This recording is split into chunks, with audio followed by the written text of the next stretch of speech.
So a lot of you have been asking about what I do more on the day-to-day basis with my businesses that I own and operate. And believe it or not, my life doesn't revolve around stimulus checks or current events or anything like that. I operate a few service businesses, including my moving company here.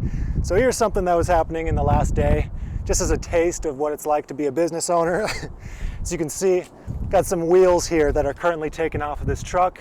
The brakes are getting completely redone because a few days ago, one of my guys takes the truck out, goes down the street, comes right back, and he's like, I don't trust those brakes.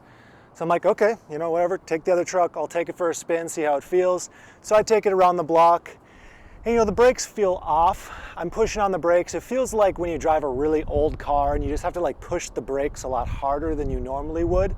This truck has disc brakes like a car. All my other trucks have air brakes. So I brought it back. I was like, let's just play it safe. Let's not take that one out. We'll call a mechanic, have him check it out. So a mechanic comes out and he was like, have you been driving this truck?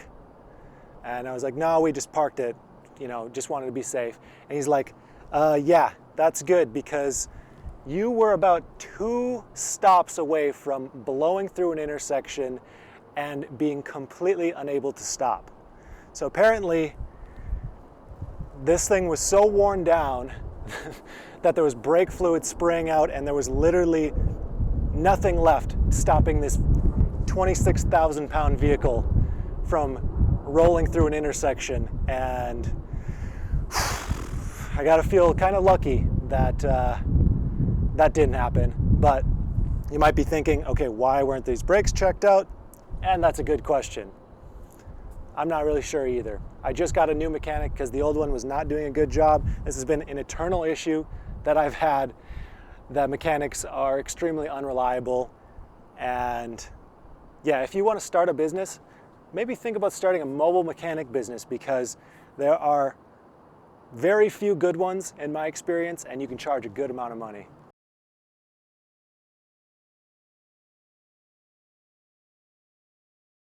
This entire year has honestly been pretty disappointing as far as the performance of the moving company. Year over year, we generally do about 20% more in sales than the previous year. This year, right now, things have actually gotten worse month over month, and this will probably be the worst month compared to last year. We'll probably be down about 50% compared to last year, but that's just how it goes. At least we're still in business, we're still kicking. So anyways, moving on to the jobs. I'm just gonna tally up these jobs from the last 7 days. First one is $800. And this was just a 3-man crew, regular 3-bedroom home. Second one, $465. Third one, $840.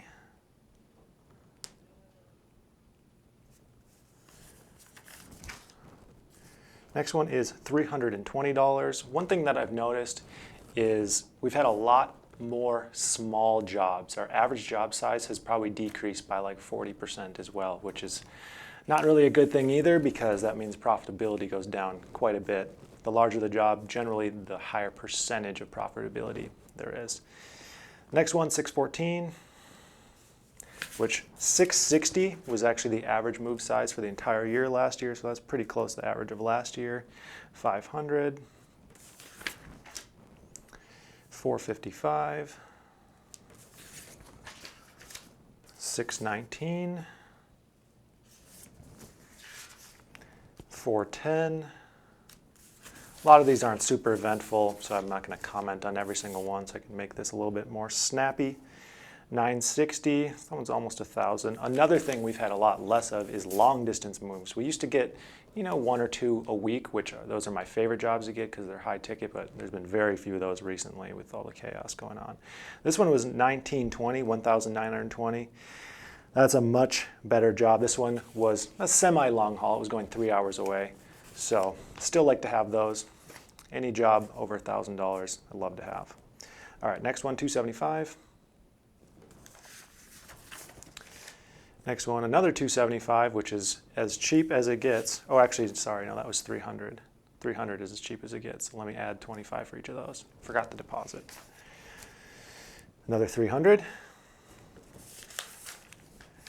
This one was $870. This one was a little bit more unique because this person also is in storage now, which right on the other side of this wall here, which you can't see, we have all these storage vaults. All of our customers, if they need storage services, we store them in those vaults, which is great because extra revenue every single month. So that was $870, plus that'll be a few $100s a month for storage. The next one, $532. And then the last one is, last one, $300. So that comes out to a whopping $10,505 in the last 7 days, which, again, I can't complain because we're in business, but it's about half of what it would normally be this time of the year. Normally this time of the year, we're just absolutely killing it. We are having to hire on a few extra guys, so if you know someone in the Phoenix area or you live in the Phoenix area and you think you can handle doing some moves, maybe you want to apply, come work. We're hiring. Anyways.